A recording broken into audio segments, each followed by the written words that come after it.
Thank you for watching my channel. Please subscribe and like. Now back to the news.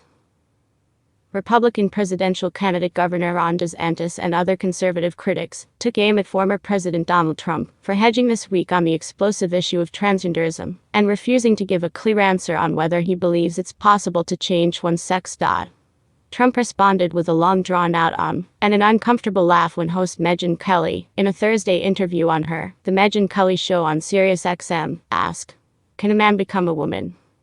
"In my opinion," he finally said, shaking his head slightly, "you have a man, you have a woman. I think part of it is birth," he continued. "Can the man give birth? No. But he seemed to leave the door open on that criterion. They'll come up with some answer to that also someday," Trump went on. "I heard just the other day they have a way that now the man can give birth. No, I would say I'll continue my stance on that." His feeble answer drew derision from conservatives. "Don't tell me a man can become a woman because it's not true," DeSantis said Friday in a speech to the Concerned Women for America in Washington, D.C. "Don't tell me a man can get pregnant because it's not true. There is value in standing up for what is true," the Florida governor said in comments that did not call out Trump by name. "And what woke agenda is it represents a war on the truth itself."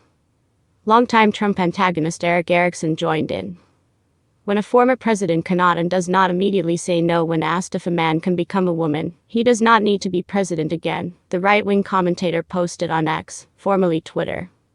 Trump's halting exchange with Kelly came moments after he railed against puberty blockers and cross-sex hormones for minors.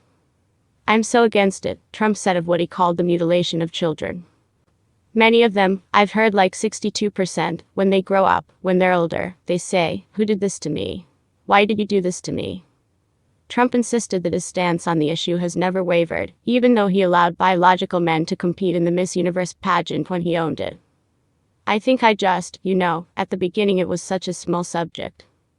The wide-ranging interview, Kelly's first sit-down with the former president since they clashed during a Republican debate in 2016, sparked uproar over Trump's claim to have no idea who gave Dr. Anthony Fauci a Trump-signed presidential commendation for spearheading the White House response to the COVID-19 pandemic.